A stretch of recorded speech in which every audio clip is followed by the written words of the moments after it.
नमस्कार दोस्तों, एस्ट्रो मनन में आपका स्वागत है। मैं अशोक अग्रवाल।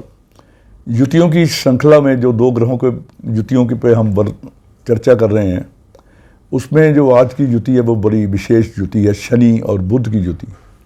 शनि बुध की युति अपने आप में बड़ी विलक्षण है, इसलिए कि इसके दो प्रकार के प्रभाव हैं। शुभ प्रभाव अति शुभ हैं और जो अशुभ प्रभाव हैं इसके वो अति अशुभ हैं। तो ये दोनों प्रभाव कैसे काम करते हैं, इसी पे आज हम चर्चा करेंगे। शनि बुध की युति, जब ये युति होती है तो लाल किताब में लिखा हुआ है कि ये आम का पेड़, वृक्ष जो होते हैं वो बुध के प्रभाव में आते हैं और जो शनि है वो आम होता है। यानी कि आम का पेड़ जो है वो शनि बुध की युति से बनता है। ये आम के पेड़ को हम आगे कैसे लेंगे, ये मैं आगे अपने वीडियो में वर्णन करूँगा। और उड़ता हुआ सांप शनि है। जो पंख होते हैं, जो परिंदे उड़ने वाले होते हैं, वो बुध होते हैं। यानी कि जब सांप को पंख लग जाते हैं वो उड़ने वाला सांप बन जाता है। उड़ने वाले सांप का भी क्या मतलब है, यहाँ पे क्यों पंडित जी ने इसे लिखा है, वो भी, उसका भी जिक्र मैं आगे करता हूँ।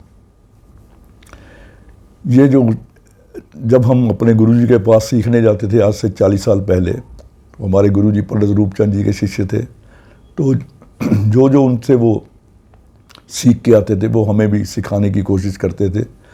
तो एक जब हम उनके पास बैठते थे तो उनके पास बड़ी भीड़ लगी रहती थी दिखाने वालों की। वो मेरे गुरु मदन लाल सूद थे लुधियाना में। तो उनके घर में जाते थे, छोटे से कमरे में जो आदमी आते देखने में, तो मैं गुरुजी के साथ ही बैठता था। एक बार एक व्यक्ति आया तो उसने अपनी कुंडली दिखाई। उसने कहा जी मुझे मेरी कुंडली देख लो, मगर मुझे शक है ये ठीक है या नहीं है, क्योंकि उस ज़माने में कोई कंप्यूटर तो थे नहीं और जो टाइम भी होते थे 5-10 मिनट या 15 मिनट का फ़र्क भी होता था। तो उसने कहा सूद साहब पहले मेरी कुंडली देखिए आप, ये ठीक है या गलत। उन्होंने कुंडली देखी। उन्होंने कहा तुम्हारी बहन या बुआ ऐसे शहर में ब्याही है जहाँ पे आम के पेड़ लगे हों। तो उसने कहा जी हाँ, मेरी जो बड़ी बहन है वो होशियारपुर में शादी हुई है उसकी, और उसके तो आम का बाग है, उनका अपना आम का बाग है वहाँ पे। चलो खैर, उन्होंने कहा कुंडली तुम्हारी ठीक है। तो उन दिनों में जो किताब थी उर्दू की बड़ी कम अवेलेबल थी। पंडित जी ने बहुत थोड़ी किताबें छपवा के अपने मित्रों को या शिष्यों को दी थी। वह मार्केट में अवेलेबल नहीं थी, ना उसका कोई ट्रांसलेशन अवेलेबल थी। तो इसलिए हम जो कुछ सुनते थे ये श्रुति श्रवण का खेल था। यानी कि जो गुरु जी से सुनते थे वो आके नोट कर लेते थे और फिर उसको ध्यान से दे उन्होंने कहा कैसे। तो ये तो बड़ी देर बाद तो उसकी एक ट्रांसलेशन किसी कंपनी ने फोटोस्टेट की, वो किताब ली हमने, उसमें भी बड़ी मिस प्रिंटिंग थी। चलो खैर, हम गुरु जी से सीखते भी रहे, पढ़ते भी रहे। तो ये जो बाद में पता चला कि ये जो शनि बुध की युति उन्होंने देखी तीसरे घर में, तीसरा घर बहन का होता है, बड़ी बहन का होता है। तो आम, शनि बुध का मतलब आम, और बड़ी बहन के घर में आम, या आम के जहाँ पे आम हो वहाँ उसकी शादी हो जाए, वहाँ वो चली जाए। इस प्रकार वो लाल किताब को कुंडली चेक करने का तरीका हमने उनसे सीखा। तो ये बड़ी ये जो चीज़ें आती हैं, जब भी आप जो ज्योतिष सीख रहे हैं या जिज्ञासु हैं, उनके लिए ये चीज़ें बड़ी काम आएंगी। अगर आप प्रैक्टिस भी करते हैं तो आप भी इसको इस प्रकार लागू कर सकते हैं अपने प्रश्न उत्तरों में कि आम का पेड़ कहाँ पे होना चाहिए, कैसे होकर कुंडली की दुरुस्ती के लिए। चलो खैर, अब हम बात करते हैं शनि बुध युति की। उड़ता हुआ सांप का मतलब है कि सांप बहुत धीरे रेंग के चलता है, मगर जब पंख लग जाते हैं तो वो उड़ के पहुंचता है। यानी कि ऐसा व्यक्ति अपने लक्ष्य के प्रति इतना जागरूक होता है, जल्दी से जल्दी उसे प्राप्त करना चाहता है। ये इसका गूढ़ अर्थ है। और उसकी जो नज़र होती है वो चील की होती है। चील भी शनि का पक्षी है, और जो आँख है, नज़र है, ये भी शनि के प्रभाव में आती है। तो उस व्यक्ति की यानी कि बहुत दूर अंदेश होता है, बहुत दूर दूर तक की जो स्थिति है उसको भांप लेता है। और ये जो इसकी हिम्मत होती है, जो बुध और शनि मिलके बाज पक्षी भी बनते हैं कि बाज की तरह वो उसकी जो हिम्मत होती है। बाज जब अपने शिकार पे झपटता है वो बीच में सांस नहीं लेता, चाहे हज़ारों दूर मील चाहे उसको दिख जाए को अपना शिकार, तो वो जब तक उसको झपट नहीं लेता वो बीच में रुकता नहीं है। इस प्रकार बाज की शक्ति का ये व्यक्ति के स्वामी होते हैं। चील की नज़र, बाज की ताकत और उड़ने वाले सांप की तरह लक्ष्य की तरफ जल्दी चले जाने वाला आदमी, यानी कि लक्ष्य पूर्ति के लिए ये आदमी बड़े अपने आप को समर्पित कर देते हैं।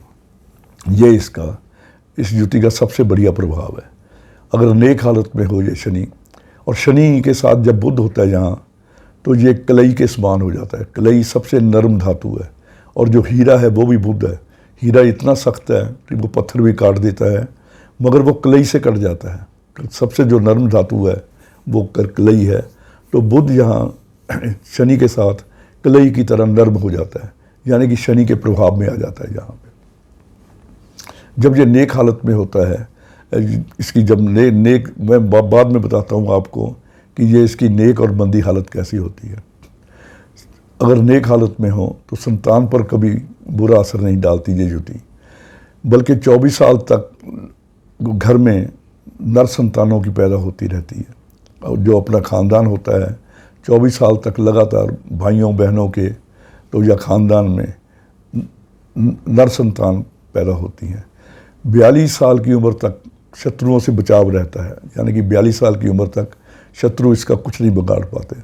माता पिता का सुख सागर लंबा होता है, और माता पिता के साथ रहना इस युति का प्रभाव और बढ़िया कर देता है। अगर बच्चा बाहर भी रहता हो इस युति वाला, तो माँ बाप से लगातार मिलते आते रहना या उनके संपर्क में रहना, या जैसे आजकल वो कम्युनिकेशन अगर विदेश में रहता है तो रोज़ उनको फ़ोन से उनका हालचाल पूछना, उससे युति का प्रभाव और नेक हो जाता है।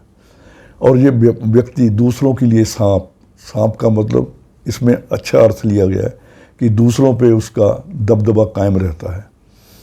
और ये जब वो मैं बता ही चुका हूँ कि बाज की ताकत और चील की नज़र, यानी कि चील की तरह दूर देखने वाला और बाज की तरह लक्ष्य को प्राप्ति जब तक ना कर ले तब तक वो थकता नहीं। खाना नंबर 2 या 12 में युति हो तो शनि के जितने काम होते हैं, लोहा पत्थर लकड़ी और तेल वगैरह के, इन कामों में उसे बहुत फ़ायदा होता है। और ऐसा व्यक्ति अगर जहर को भी हाथ लगा दे तो वो अमृत बन जाता है, यानी कि जो कोई ऐसा कोई काम कर दे जो लोगों के लिए वो असमर्थ हों करने, मगर ये कर ले तो वो हो जाता है। स्वास्थ्य अति उत्तम रहता है। स्वास्थ्य के लिए कोई स्वास्थ्य बढ़िया, किसी प्रकार की कोई बीमारी छोटी मोटी नहीं इसको आती, और दूसरों का बड़ा हमदर्द और भाग्यवान होता है। और माता पिता की उम्र लंबी होती है, और उनकी सेवा से जितनी सेवा करता है उनसे सुख मिलता है। अभी मैंने कहा कि ऐसा व्यक्ति हमदर्द भी होता है, भाग्यवान भी होता है, उसका स्वास्थ्य भी उत्तम होता है, सेवादार भी होता है। मगर आपने आज जो मेरा थंबनेल देखा होगा उसमें मैंने लिखा है शराबी कबाबी एहसान फरामोश, यानी कि ऐसा व्यक्ति जिसकी मैं इतने गुण बता रहा हूँ वो ऐसा कैसे हो जाता है। अब इस पे भी मैं अभी चर्चा करता हूँ आपसे। खाना नंबर 4 में अगर ये युति हो तो खाना नंबर 4 में जो बुध है, खाना नंबर 4 चंद्र का घर है, यहाँ अकेला बुध तो राजयोग पैदा करता है, मगर अगर कोई साथ में पापी ग्रह आ जाए तो ये उस घर को ख़राब कर देता है, चौथे घर के सुख को ख़राब कर देता है। मगर यहाँ चंद्र बुध, अगर शनि और बुध दोनों इकट्ठे हों तो ये युति यहाँ पे अच्छी रहती है। कारोबार, ऐसे व्यक्ति का कारोबार पे कोई असर नहीं पड़ता, और इनकम में कभी कभी रुकावट आ सकती है मगर चलती रहती है। खाना नंबर 7 में अगर ये युति हो तो जातक धनी और सुखी होता है। हर प्रकार से धन की कमी नहीं रहती, और परिवार से, पत्नी से हर प्रकार का उसे सुख मिलता है। और खाना नंबर 11 में अगर ये युति हो तो अगर शनि यहाँ नेक प्रभाव का साबित हो रहा हो, और खाना नंबर 3 में से किसी मंदे ग्रह का असर इन पे ना आता हो, तो ऐसा व्यक्ति अति धनी, यानी कि अमीरों का अमीर, किताब में लिखा हुआ है गांव का अमीर, यानी कि अपने एरिया का सबसे बड़ी अमीर आदमी होगा और सुखी होगा। 45 साल तक लगातार उसके पास धन आता है और बाकी 45 साल तक धन की कोई कमी नहीं रहती। मैंने अभी आपसे जिक्र किया खाना नंबर 2, 12, 4, 7 और 11 का, यानी कि बाकी खानों में अगर ये जुती हो तो उसमें बुध अपना फल देता है, शनि अपना फल देता है। मुझे जब अभी आपके प्रश्न आने शुरू हो जाएंगे कि आपने खाना नंबर 1 नहीं बताया, खाना नंबर 6 नहीं बताया, तो उन घरों में जब ये जुती होती है तो उसमें जो जिस घर में जिस ग्रह का प्रभाव होता है इनका अपना अपना प्रभाव होता है। अब मैं बात करता हूँ कि ये जो मैंने अपने थंबनेल पे लिखा है और जो मैंने ये बातें की हैं ये उनसे बिल्कुल विपरीत है। शनि की जो हालत को जब भी देखते हैं हम राहु से देखते हैं, राहु केतु से भी कैसे शनि नेक होता है या कैसे बद होता है। अगर 1 से लेके 6 घरों में राहु हो या शनि जहाँ बैठा है, शनि से पहले राहु बैठा हो, केतु बाद में बैठा हो, यानी कि शनि से पहले राहु हो तो शनि जो है ये खराब फल देता है। और जब इस जुति में राहु पहले घरों में हो, इस जुति से पहले राहु पहले घरों में हो, तब ये जुति क्या प्रभाव करती है, तो अब उस पर हम चर्चा करते हैं। राहु इस जुति से पहले हो और खाना नंबर 2, 2, 12 में ये जुति हो जाए तो उसमें उसका प्रभाव ऐसे हो जाता है कि यानी कि अगर बुध मंदा हो, साथ में शनि तो मंदा हो ही गया क्योंकि राहु आ गया है, अगर बुध भी मंदा साबित हो रहा हो वहाँ, तो पिता की मौत शनि की चीज़ों से, यानी कि मोटर एक्सीडेंट में, मशीन के नीचे आने से, या शनि की शराब पीने से या जहर पीने से ये पिता की मौत होती है। यानी कि जहर पीने का मतलब ये नहीं होता, जहर का मतलब कोई फूड पॉइजनिंग वगैरह या किसी दवा का रिएक्शन हो जाना। और शनि के काम लोहा लकड़ी वगैरह जो भी जब भी आदमी करेगा, शनि के काम करेगा, तो उन कामों को करने से भी पिता की उम्र पे वो काम असर डालते हैं। और खाना नंबर 4 में जब ये जुति होती है, अगर राहु पहले घरों में हो या राहु यहाँ शनि के साथ ही हो जाए तो आदमी डीप डिप्रेशन में चला जाता है।